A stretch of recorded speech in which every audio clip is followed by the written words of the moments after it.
오늘은 2025년 10월 29일 수요일입니다. 매일 성경 묵상 나눔 역대하 35장 1절에서 19절을 묵상합니다. 본문을 읽습니다. 요시아가 예루살렘에서 여호와께 유월절을 지켜 첫째 달 14째 날에 유월절 어린 양을 잡으니라. 왕이 제사장들에게 그들의 직분을 맡기고 격려하여 여호와의 전에서 직무를 수행하게 하고 또 여호와 앞에 구별되어서 온 이스라엘을 가르치는 레위 사람에게 이르되 거룩한 궤를 이스라엘 왕 다윗의 아들 솔로몬이 건축한 전 가운데 두고 다시는 너희 어깨에 매지 말고 마땅히 너희의 하나님 여호와와 그의 백성 이스라엘을 섬길 것이라. 너희는 이스라엘 왕 다윗의 글과 다윗의 아들 솔로몬의 글을 준행하여 너희 족속대로 반열을 따라 스스로 준비하고 너희 형제 모든 백성의 족속의 서열대로 또는 레위 족속의 서열대로 성소에 서서 스스로 성결하게 하고 유월절 어린 양을 잡아 너희 형제들 위하여 준비하되 여호와께서 모세를 통하여 전하신 말씀을 따라 행할지니라. 요시아가 그 모인 모든 일을 위하여 백성들에게 자기의 소유 양떼 중에서 어린 양과 어린 염소 3만 마리와 숫소 3천 마리를 내어 유월절 제물로 주매 방백들도 즐거이 희생을 드려 백성과 제사장들과 레위 사람들에게 주었고 하나님의 전을 주장하는 자 hil기야와 스가랴와 여히엘과 제사장들에게 양 2,600마리와 숫소 300마리를 유월절 제물로 주었고 또 레위 사람들의 우두머리들 곧 고냐냐와 그의 형제 스마야와 느다넬과 또 하사바와 여히엘과 요사밧은 양 5,000마리와 숫소 500마리를 레위 사람들에게 유월절 제물로 주었더라.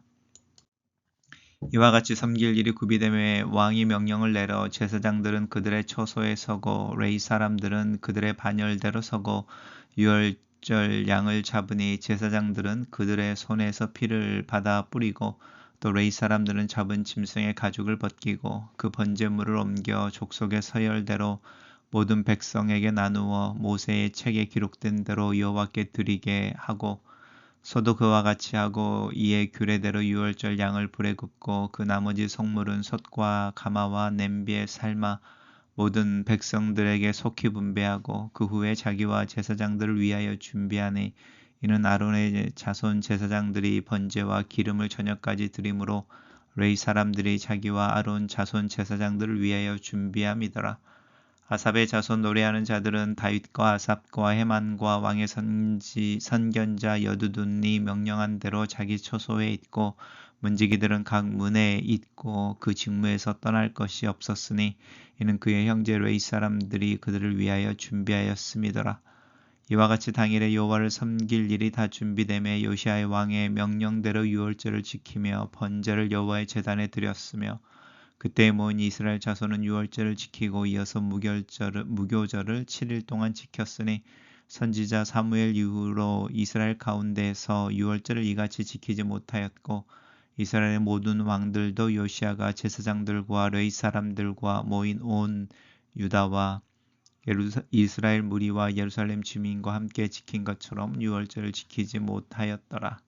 요시아가 왕위에 있은 지 18째 해에 이 유월절을 지켰더라. 오늘 본문은 요시아 왕이 유월절을 회복하는 부분입니다. 우리가 이제 성경을 읽으면 이스라엘 백성들이 해마다 유월절을 지켰다라고 볼 수 없습니다. 왜냐하면 우상 숭배에 빠져 있을 때의 유월절은 잊혀져 버리는 절기인 건 거죠.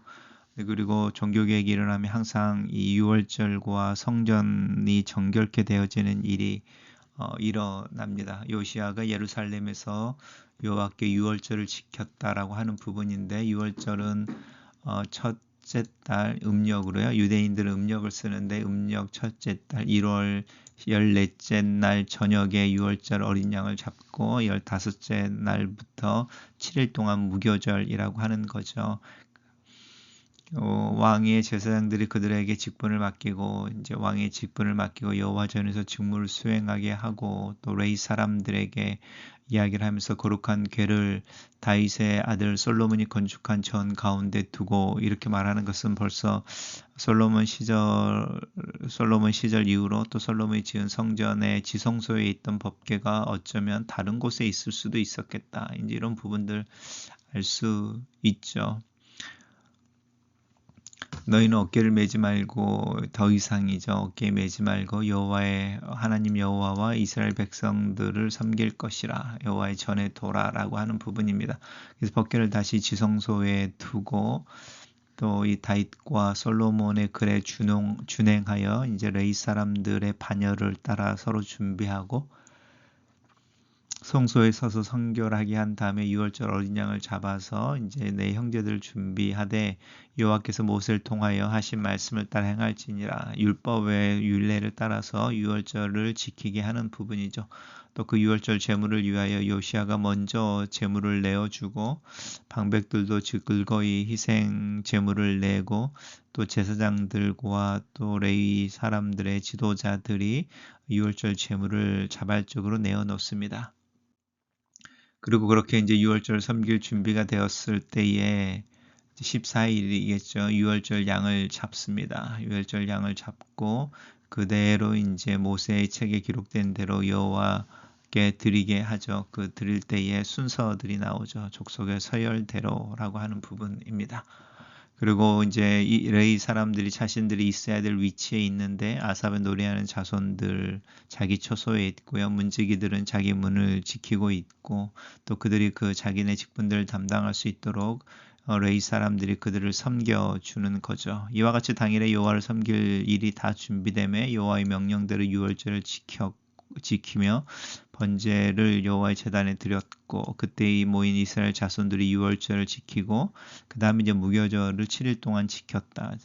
라고 하는 부분입니다. 흥미로운 것은 사무엘 이후에 이스라엘 가운데 이같이 유월절을 지킨 적이 없었는데 요시야 때가 어쩌면 가장 그 규례에 맞게 또 은혜 속에서 유월절을 지킨 것을 강조하고 있고요. 이렇게 이제 18번째 해이니까 요시아가 8살에 왕위에 올라서 이제 18년이니까요.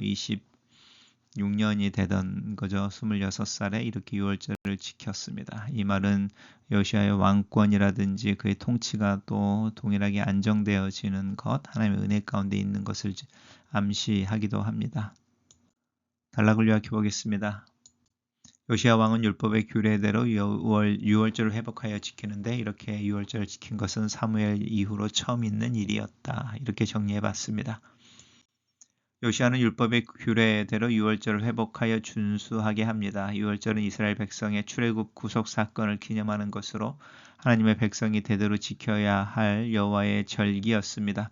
이 유월절은 예수 그리스도의 십자가 사건을 통해 그 본래 의미가 완성된 것을 우리가 알고 있습니다. 하나님이 예수 그리스도의 십자가를 통해 나를 구속하신 영적인 유월절을 경축합시다. 요시아는 유다의 몰락이 기정사실이 되었음에도 불구하고 좌절이나 절망하지 않고 유월절을 지키며 율법이 정한 정월 14일에 어린 양을 잡습니다. 이는 유월절을 성실히 준행하여 사무엘 이후 가장 성대한 행사가 될 만큼 하나님의 백성된 도리를 충실하게 이행하는 것을 보여줍니다. 비록 세상의 타락이 극에 달하며 하나님의 심판으로 곧 멸망한다 할지라도 하나님께 내 신앙의 도리를 끝까지 지킬 수 있기를 위해 기도하고 열망합시다. 요시아는 레위 사람들에게 하나님의 법궤가 다시는 성전을 떠나지 않고 솔로몬 성전 지성소에 안치하도록 지시합니다. 진정한 성전의 기능은 하나님의 말씀이 중심이 될 때 가능합니다. 말씀이 바로 선포되고 그 말씀을 통해서 하나님의 하나님 되심이 온전히 드러날 때 비로소 교회가 바로 설 수 있음을 기억합시다. 우리 공동체는 오직 하나님 말씀 중심입니까? 다른 것들이 그 자리를 대신하지 않도록 늘 말씀으로 깨어 기도합시다. 레위 사람들은 이스라엘 백성을 섬기기 위해서 가장 스스로 먼저 정결하게 해야 했습니다. 레위인들이나 제사장들에게도 인간의 한계가 있었으므로 백성들 앞에 자기를 위해 속죄제를 마땅히 드려야 합니다. 나는 다른 사람들 섬기기 전에 내 문제를 해결하고 사역에 임하고 있습니까? 예수 그리스도의 보혈의 피로 먼저 스스로를 정결하게 합시다. 글로 쓰는 기도입니다. 살아계신 하나님 말씀을 따라 지키는 유월절을 묵상합니다. 내가 준비하고 드리는 주일의 예배가 하나님의 말씀과 계명 앞에서 얼마나 하나님이 받으실 만한 것인지를 성찰해 봅니다. 하나님이 찾으시는 진정한 예배자의 삶을 위해 기도합니다. 말씀이 내 가슴과 삶에서 살아 움직이기를 위해 기도합니다. 진리의 영이신 성령께서 나를 도우시고 만지시며 말씀을 조명하셔서 나를 말씀의 사람으로 또 그렇게 되게 해주시기를 예수님의 이름으로 기도합니다. 아멘.